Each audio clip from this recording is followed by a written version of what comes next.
एक केस आता है नशा मुक्ति का अच्छा। मेरे पास। वो व्यक्ति कुछ 10 साल से नशा कर रहा है और 1 तोला अफीम यानी कि 10 ग्राम के आसपास अफीम वो रोज की खाता है। मेरे पास एक्चुअल में ये तीनों केस आए हुए हैं। 10 ग्राम डेली। 10 ग्राम डेली। और सेकंड पर्सन था जो 10 ग्राम अफीम को 4-5 दिन चलाता था। ठीक। थर्ड पर्सन मेरे पास ऐसा भी था जो कि प्रीगाबलिन, आजकल जॉन डियर नाम से फेमस कैप्सूल है, वो यूज़ करता था, जो कि 15-16 साल का बच्चा था। 15-16 साल का। कोल्ड ड्रिंक में डाल के उसको किसी ने पिलाना शुरू कर दिया और वो पीता रहा। कोल्ड ड्रिंक में डाल के 300 mg प्रीगाबलिन पर डे के 3 से 4 कैप्सूल। नशे की ये हालत अभी चल रही है। डी एडिक्शन पे बहुत सारे लोग काम कर रहे हैं, बहुत सारे लोग रिसर्च कर रहे हैं, बहुत सारे लोग चीज़ें इस पे काम कर रहे हैं। एडिक्शन जो इलीगल एडिक्शन है और जो लीगल एडिक्शंस हैं उनको डिफ्रेंशिएट करना आजकल थोड़ा मुश्किल हो गया है। साइकेट्री के अंदर जो क्लोनाज़ेपाम, लोराज़ेपाम, एटियोज़ोलाम, मिडाज ये सब यूज़ करते हैं, वो भी एक तरीके का नशा ही है, लीगल नशा है। और जो मॉर्फिन यूज़ कर रहे हैं, अल्कोहल के अंदर हैं, या प्रीगाबलिन का इस्तेमाल करते हैं, कैप्सूल गोलियों के अंदर जो पड़े हुए हैं, वो भी एक तरीके का इलीगल एडिक्शन है। तो मेरे पास जो केस आया था वो 10 ग्राम अफीम पर डे खा रहा था व्यक्ति। उसके अलावा 4 टैबलेट बुप्रेनोफ्रिन की और हेरोइन। ये व्यक्ति नशा कर रहा है पर डे का। तो उसको अगर सिर्फ अफीम की मार्किंग के अनुसार मैं चेक करूं तो तकरीबन 25 से 30 ग्राम अफीम पर डे के इक्विवेलेंट वो नशा कर रहा था। How can possible? This is the condition of human body, this is the condition of addiction in today's society. आज की सोसाइटी के अंदर ये हालात हैं और इसके पीछे बताने का मेरा मकसद 2 है। पहला मकसद मेरा ये है कि मैं आपको ये समझा पाऊं कि मानव दिमाग की ताकत क्या है, और दूसरा मैं आपको ये समझाना चाहता हूं कि एडिक्शन से रिकवरी कोई व्यक्ति किस प्रकार से कर सकता है, किस प्रकार से उसको उसमें बाहर निकलने में हेल्प हो सकती है। तो जब मैं आपको बता रहा हूं कि मानवीय दिमाग की क्षमता क्या है नशे के मामले में, तो अगर कोई भी व्यक्ति 2-3 ग्राम 4 ग्राम से ज़्यादा मॉर्फिन शुद्ध अफीम का इस्तेमाल अगर कर लेता है तो उसको हॉस्पिटलाइज होना पड़ सकता है। इतना सीवियर उसका इम्पैक्ट आएगा। एक सामान्य व्यक्ति जो नशा नहीं करता है नॉर्मली। अब आप सोचिए कि अभ्यास की ताकत और मानव के मस्तिष्क की ताकत क्या होगी कि 25 से 30 ग्राम अफीम पर डे का यूज़ हो रहा है। और मैंने तो कुछ ऐसे भी देखे हैं जो कि इंजेक्टेबल्स की फॉर्म में, टीके की फॉर्म में ऐसे लगा रहे हैं। एक केस तो मैंने ऐसा देखा हुआ है जो कि जब उसको हाथों की सारी वेन्स उसकी खत्म हो गई, उसके पैरों की सारी वेन्स के अंदर जब उसने इंजेक्शन लगा लिए और वेन काम करना बंद हो गई, काम नहीं कर रही थी, अच्छे घर से लड़का था, पंजाब की बात है ये, तो सर आप सपोज करिए कि वो कहाँ इंजेक्शन लगा रहा होगा। वो अपने एनस, पोटी करने की जगह और पेशाब करने की जगह, दोनों के बीच में जो जगह होती है वहां इंजेक्ट कर रहा था हेरोइन को। वो स्निफ कर लिया उसने, स्निफ कर लिया, उसके बाद इंजेक्टेबल्स पे आया, इंजेक्शन लगाने लग गया, टीके लगाने लग गया, उसके बाद में वेन्स के अंदर टीके लगाने लग गया। फिर जो है उसको जब वेन्स मिलना बंद हो गई बॉडी में तो वहां पे इंजेक्शन लगाता था वो अपनी लेटरिंग करने की जगह और पेशाब करने की जगह के बीच में। लड़का था 25-27 साल का, उसके फादर गवर्नमेंट जॉब के अंदर। उसके फादर ने यहाँ तक कहा कि बेटा जितनी अफीम खाना चाहता है मैं तेरे को अरेंज करवा के देता हूँ। उनकी पहचान अच्छी थी, लेकिन ये तू इंजेक्टेबल्स छोड़ दे। और सर वो एक दिन वो लड़का अपने घर की छत के बाथरूम में उसी जगह पे इंजेक्शन लगा हुआ मृत पाया गया।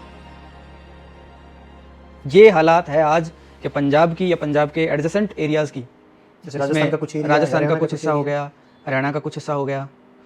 2011 के सेंसस के अनुसार 2011 की एक स्टडी हुई थी, एशिया में सबसे ज्यादा पीने की जो शीशियां बिक रही थी, जो कफ सिरप्स की फॉर्म में, मैं किसी पर्टिकुलर कंपनी का नाम नहीं लूंगा, आप लोग जानते हो कि किसकी बात कर रहा हूं मैं, वो शीशियां लोग इस्तेमाल कर रहे थे। और 2011 के अंदर एक रिपोर्ट आई थी यूएनओ की ओर से और डब्ल्यूएचओ की ओर से कि एशिया के अंदर पंजाब, हरियाणा और राजस्थान का एक मीट पॉइंट है, काइंड ऑफ वो डब वाली एक इलाका है, वो एशिया के अंदर सबसे टॉप पे है नशे के मामले में, एशिया के अंदर, जिसमें थाईलैंड, कंबोडिया, ये जो देश हैं यहाँ पे तस्करी होती है, बहुत बड़े पैमाने पर, बहुत भयंकर तरीके से तस्करी होती है।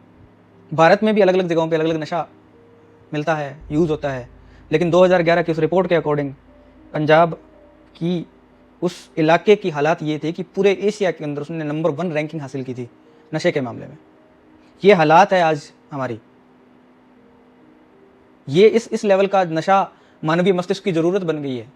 किसको जिम्मेदार ठहराया जा सकता है इस हालात के लिए? नशा मिलना प्रॉब्लमेटिक थिंग नहीं है। नशा मिलना एक अपने आप में समस्या नहीं है।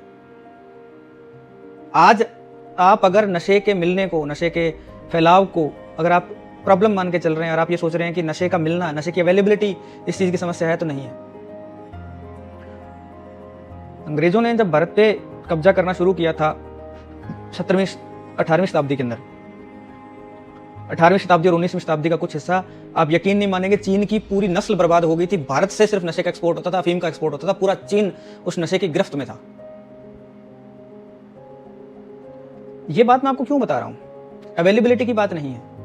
आज मैं आपको एक चीज करने से रोक सकता हूं, मैं उसकी अवेलेबिलिटी बंद करवा दूंगा, लेकिन नशा किसी भी चीज से किया जा सकता है व्यक्ति को। अब आप मेरे सामने सारी प्रकार की नशे की दवाइयां रोक देंगे, लेकिन जो व्यक्ति नशा कर रहा है उसने 10 दिन जुराब पहन के रखी बासी और उसका नशा कर रहा है, उसको आप कैसे रोकोगे? हाँ, ये भी मैंने सुना। टायर पंक्चर की ट्यूब को अगर आप सूंघ रहे हो, टायर पंक्चर की ट्यूब बनाना बंद कर दें हम। ग्रीस ब्रेड पे लगा के खाते हैं, वैसलीन ब्रेड पे लगा के खाते हैं, क्या वैसलीन बनाना बंद कर दें? समस्या है कि मानव नशा करना क्यों चाहता है। सवाल ये, बुनियादी सवाल ये है कि मानव नशा करना ही क्यों चाहता है। उसका एक प्रमुख कारण है, उसको अपने जीवन के झंझटों से छुटकारा पाने का और कोई तरीका नहीं मालूम। उसको अपने जीवन की समस्याओं से जूझने का और कोई तरीका नहीं मालूम। वो एस्केप है एक तरीके का। कुछ देर शराब पी ली, कुछ देर नशा कर लिया, कम से कम कुछ देर मन में विचार नहीं आएंगे, तो वो उस शांति की प्राप्ति के लिए वो व्यक्ति नशा कर रहा है।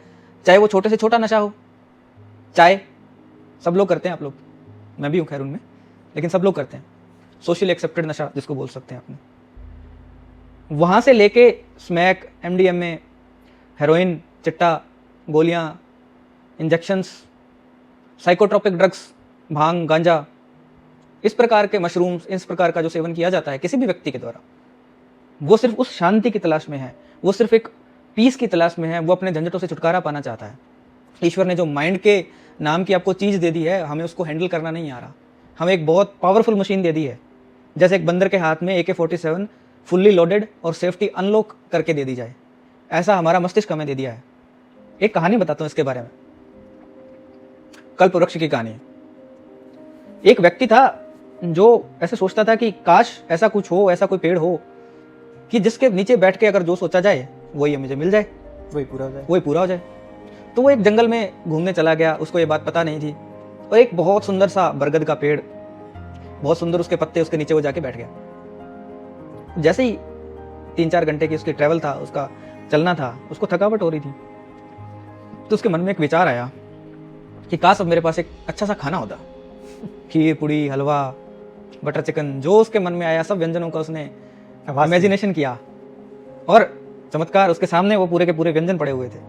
उसने भर पेट के वो सारे चीजें खाई, बड़ा आनंदित हुआ, और जब भोजन अच्छे से कर लिया, सभी की इच्छा होती है कि अब 2 पल सुस्ता लिया जाए, सो लिया जाए। अब सोने की इच्छा हो गई उसकी। उसको लगा कि अगर घर पे होता ऐसा खाना खा के, अपने बिस्तर पे अच्छे से आराम से सोता, सुंदर सा मेरा बिस्तर होता, बड़ा नरम गद्दा होता। तो जैसे उसके मन में ये भाव आया, वो उसके सामने वहीं पे एक बिस्तर प्रकट हो गया। सोचा कि आज तो कुछ अच्छा दिन लगता है। वो उसने बेड पे सोया, दोपहरी का समय था, आराम से सो गया। तो जब अच्छे से खाना खा रखा है, चिंता कुछ थी नहीं, सो गया। रात का समय हो गया उसको सोते सोते, उसको पता ही नहीं चला कि कब रात हो गई, कब शाम हो गई। अंधेरा गिराया, सूर्य डूब गया। अब वो उठा एकदम से अचानक से, जब उसकी नींद पूरी हुई, तो जैसे रात का अंधेरे का उसने जंगल देखा, उसको भय हुआ कि ऐसे जंगल में, ऐसी रात में मैं क्या कर रहा हूँ। तो आसपास भूत प्रेत होते हैं। जैसे उसको मन में विचार आया, उसके आसपास भूत प्रेत आ गए। भूत प्रेत उसके आसपास नाचने लगे, उसको डराने लगे, उसके आसपास गति करने लगे हवा में। फिर उसको विचार आया कि ऐसे भूत प्रेत तो मानव को छोड़ेंगे नहीं, उसको खा जाएंगे। जैसे ये विचार आया, वो सारे के सारे भूत मिल के उसको खा गए, उसकी वही मृत्यु हो गई। तो इस कहानी में जो कल्प वृक्ष है ना, वो मानवीय मस्तिष्क है, हमारा माइंड है। जो हम सोचते हैं, जिस प्रकार की हमारी थिंकिंग पैटर्न हो जाता है, वही चीज़ हमारी लाइफ में डेवलप हो जाती है। तो जो लोग नशा कर रहे हैं वो शांति की तलाश में हैं, उसको इतनी भारी भरकम मशीन ऑपरेट करना नहीं आता।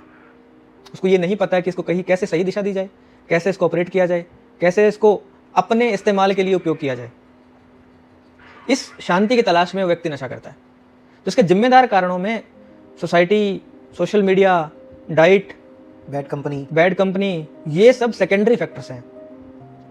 प्राइमरी फैक्टर है व्यक्ति को खुद को हैंडल करना नहीं आता, उसको खुद को मैनेज करना नहीं आता, उसके मन में क्या विचार क्यों उत्पन्न हो रहे हैं, उसको कैसे मैनेज किया जा सकता है, कैसे उससे ओवरकम किया जा सकता है, कैसे उनसे बाहर निकला जा सकता है, कैसे रहना है, कैसे अपने जीवन को चलाना है, कैसे संबंधों को मेंटेन करना है, कैसे अपने शरीर को समझना है। उसको ये बात नहीं पता क्योंकि उसके पास इस प्रकार की चेतना का, इस प्रकार की कॉन्शियसनेस का अभाव है। सबसे जरूरी चीज यही है कि वो खुद को पहचान नहीं पा रहा है, खुद को चेतना के रूप में स्वीकार नहीं कर पा रहा है। और इतनी सारी इंफॉर्मेशन उसको मिल रही है शारीरिक और मानसिक तौर से कि उसको प्रोसेस करते हुए ये जो दिमाग है हमारा, ये बहुत तेज स्पीड में भाग रहा है और हमारे पास ब्रेक लगाने का कोई तरीका नशे करने वाले व्यक्ति को नहीं आता शुरुआत पर। दूसरी बात, कोई किसी को नशे पे नहीं लगा सकता किसी भी प्रकार के। अगर मैं स्मैक नहीं पीऊंगा, अगर मैं नहीं पीना चाहता हूं, अगर मुझे इस बात की चेतना है, तो मुझे कोई स्मैक लाके 1 किलो भी रख दे तो मैं उसको इस्तेमाल नहीं करूंगा। अगर मैं अफीम नहीं खाना चाहता, मेरे सामने चाहे 5 किलो अफीम पड़ी रहे, मैं नहीं खाऊंगा। ये बात हमें समझनी होगी कि हमें खुद को मैनेज करना नहीं आता है। हमने धर्म को भी आडंबर के फॉर्म में ले लिया है, जिसका मेन पर्पस यही था कि हमें मैनेज कैसे करना है खुद को, डिसिप्लिन में कैसे रहना है, डिसिप्लिन में हमें कैसे रहना है, हमें खुद को, अपने जीवन को कैसे चलाना है। हमारी चेतना उतनी काम कर नहीं रही, धर्म की चेतना हम उसको इस्तेमाल कर नहीं रहे। हम रूढ़िवादी में, पखंडों में, परिपाटियों में, पुरानी लकीरों में हमेशा चलते आ रहे हैं और हमें यह सोचने का समय ही नहीं है कि हम जो चीज कर रहे हैं वो क्यों कर रहे हैं। धर्म के अंदर कोई चीज का वर्णन है तो क्यों है। सावन में शिव जी को मंदिर में जाके शिवलिंग पे जल चढ़ाने का विधान है हिंदू धर्म के अंदर। क्यों है वो किसी को नहीं पता। सारा का सारा गांव जाएगा, शिव जी के मंदिर पे जल चढ़ा के आएगा या दूध चढ़ा के आएगा, लेकिन उनको इस बात का रत्ती भर भी अंदाजा नहीं है कि वो ऐसा कर क्यों रहे हैं। शिव जी के ऊपर, शिवलिंग के ऊपर जल चढ़ाने क्यों गए हैं वो।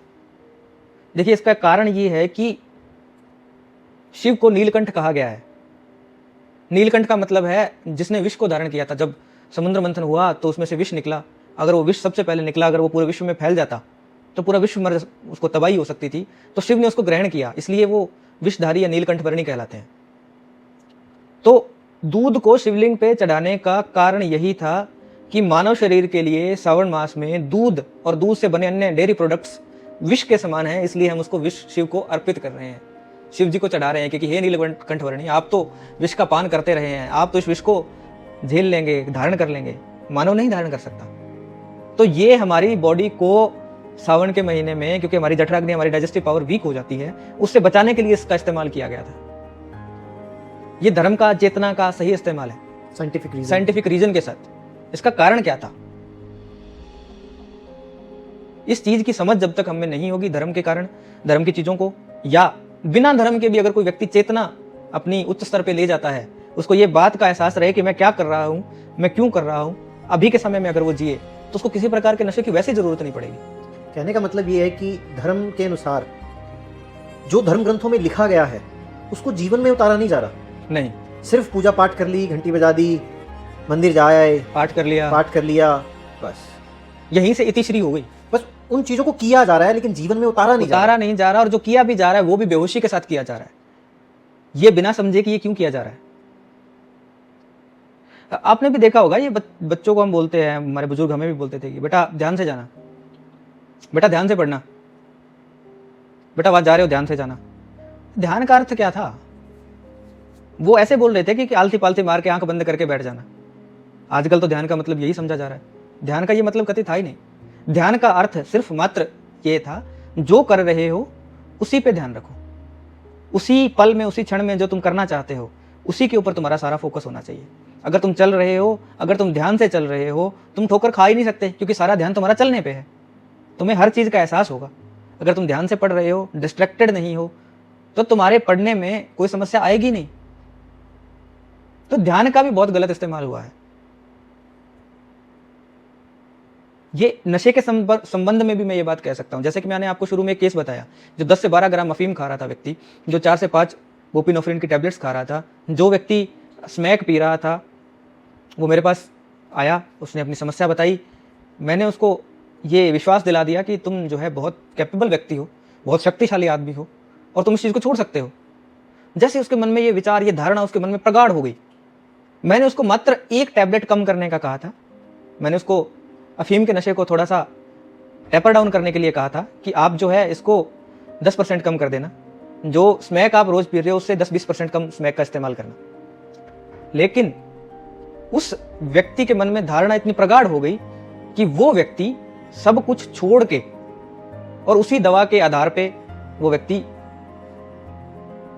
सारा नशा एकदम छोड़ के और वो स्वस्थ व्यक्ति की तरह घूमता रहा। तो उस व्यक्ति ने एक दिन के अंदर ये धारणा कर ली, वो की नहीं, उसके मन में ये बात बैठ गई। तो मानव मस्तिष्क इतना पावरफुल है कि जो नशा अगर व्यक्ति एक दिन में वो जो कर रहा था, अगर एक दिन में एक सामान्य व्यक्ति कर ले उसकी मृत्यु हो सकती है, वो उस नशे को झेलने के लिए कैपेबल हो गया। और जब उसकी छोड़ने की बात आई तो उसके मन में ये धारणा आ गई कि अब मैं दवाई ले चुका हूं, अब मुझे कोई दुनिया की चीज मुझे खराब नहीं कर सकती, ये नशा मेरे जो है मैं इसको विसर्जित कर देता हूं। उसने मन में ये ठान लिया और वो छूट गया उसका।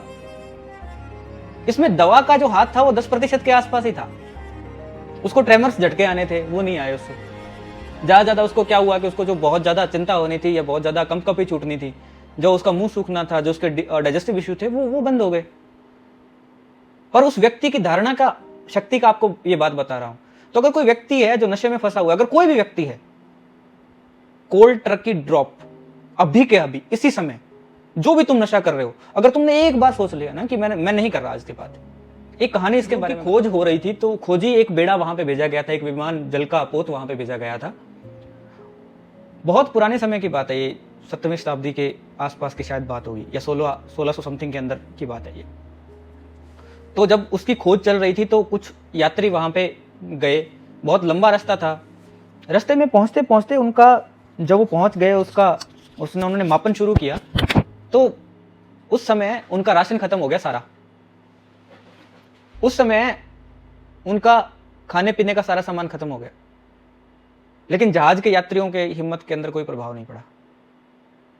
उसके बाद उनका जो सामान्य आग लगाने के लिए जो चीजें चाहिए थी, क्योंकि ठंड बहुत थी और आग जलाने के लिए जो चीजों का आवश्यकता थी वो भी धीरे धीरे खत्म हो गई, उनका ईंधन भी खत्म हो गया। लेकिन वहां पे एक भी व्यक्ति ने पैनिक नहीं किया। जहाज के कैप्टन को झटका तो तब लगा जब जहाज के अंदर सिगरेट्स की कमी हो गई। जब जहाज के अंदर सिगरेट्स की कमी हो गई ना, तो वहां के जो लोग थे, जो क्रू मेंबर्स थे, वो सारा का सारा जहाज की जो रस्सियां हैं उनको काट काट के, उनको जला जला के पीने लग गए सिगरेट्स की तरह।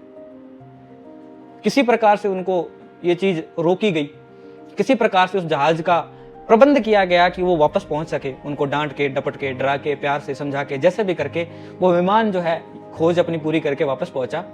और ये खबर एक व्यक्ति बैठा हुआ लंदन के अंदर पढ़ रहा है, अखबार के अंदर, न्यूज़पेपर के अंदर। जब वो व्यक्ति ये न्यूज पढ़ता है, उसके हाथ में एक सिगरेट है, वो स्मोक कर रहा है, तो उसने उस दिन मन में एक बात धारण की कि अब ये सिगरेट अगली बार तभी उठाऊंगा जब मैं उन यात्रियों जैसा मजबूर हो जाऊं, जब मुझे एक गंदी 50 साल की सड़ी हुई रस्सी जिसके अंदर कीटाणु और मल पता नहीं क्या क्या लगा हुआ है, वो जब पीने की मुझे नौबत आ जाएगी, उस दिन मैं वापस सिगरेट उठा लूंगा, जब मेरी इतनी तीव्र इच्छा उस चीज के लिए हो जाएगी।